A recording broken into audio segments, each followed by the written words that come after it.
70 years ago, a historic event in a small Lawrence County town, the integration of Hoxie schools. The schools and the community are celebrating the event, but as Brian Koleski tells us, it wasn't always easy, but it was important for those who lived through it. The civil rights era is one of the most important times in our nation's history. You had events like the Little Rock Nine, the March in Selma, Alabama, and so on. But before the Little Rock Nine walked the halls of Central High School, the school board in the small town of Hoxie decided to integrate their schools in 1955, playing a pivotal role in desegregation in the South. In 1955, we still had a lot of Jim Crow rulings. Supposedly not really in operation at that time, but it was kind of an understood thing that all the Jim Crow laws were still in effect. Even though those laws were still in effect across the South, in the small Lawrence County town of Hoxie, by lots of accounts, everyone got along.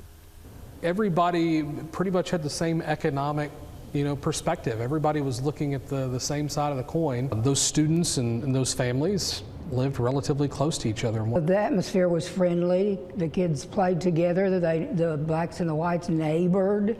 It was no big deal. But while the times in Hoxie were friendly, when it came to everyday life, there were still things that African Americans couldn't do when it came to going out to eat, going to the movie theater, and going to school. At the time, Hoxie School District had a separate elementary school building for African American students. We had no grass for a place to play. We had outdoor bathrooms. When you want to go to the bathroom, you had to go to the outhouse located in back of the school. It was the only education, the only school that we that we had known. The U.S. Supreme Court ruled in 1954 that the policy of separate but equal schools was unconstitutional.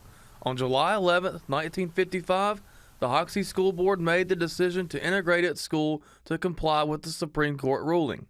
Locally, it wasn't that big of a decision. It was smart. The school board stated it was financially right, it was morally right in the sight of God to do so. For former students Ethel Tompkins and Francis Green, once the schools integrated, life continued as normal. The only change that we noticed was that we all went to school together. While Hoxie wasn't the first school district in Arkansas or the South to integrate at the time, it was the first to be met with resistance and legal challenges.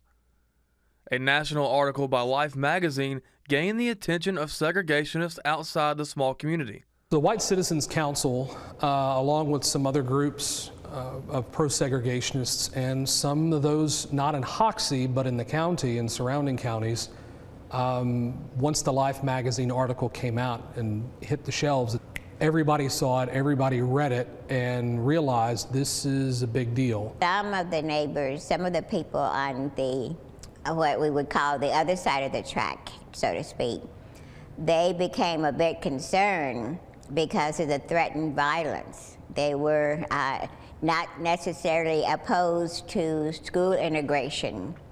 They were opposed to or afraid that their kids were going to get caught in the middle of somebody's fist fight or something like that.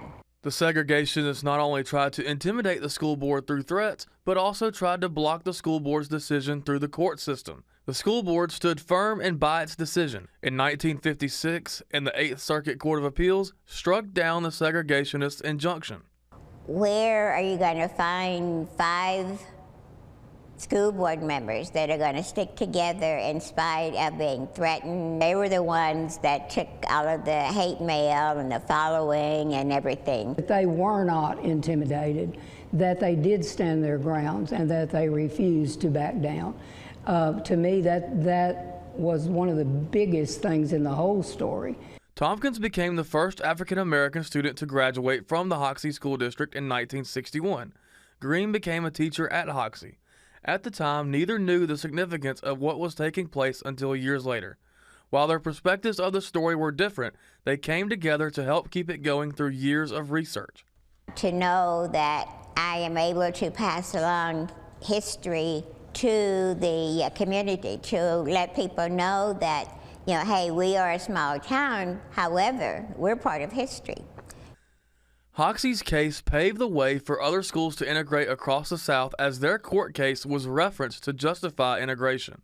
Found a number of references by not only other schools, but even a lot of the civil cases from companies, from employees. The NAACP v. Patty in 1958, that case was in the Eastern District of Virginia, cited Brewer v. Hoxie. So that directly ties in 3 years after Hoxie. They're citing that court case. Not just in Hoxie, not just in Arkansas, but in the nation and in civil rights history. It's there, and it's forever there. Both Tompkins and Green said that they hope the community can keep this story going long after they're gone. Look what can happen in a small town. It doesn't take a huge crowd, doesn't take the governor to create something to be proud of. I want them to look back and say, look at what we did. Hoxie the First Stand is in the process of creating a museum for residents of the community, and those interested in this story can go and learn about it. In studio, Brian Koleski, K8 News.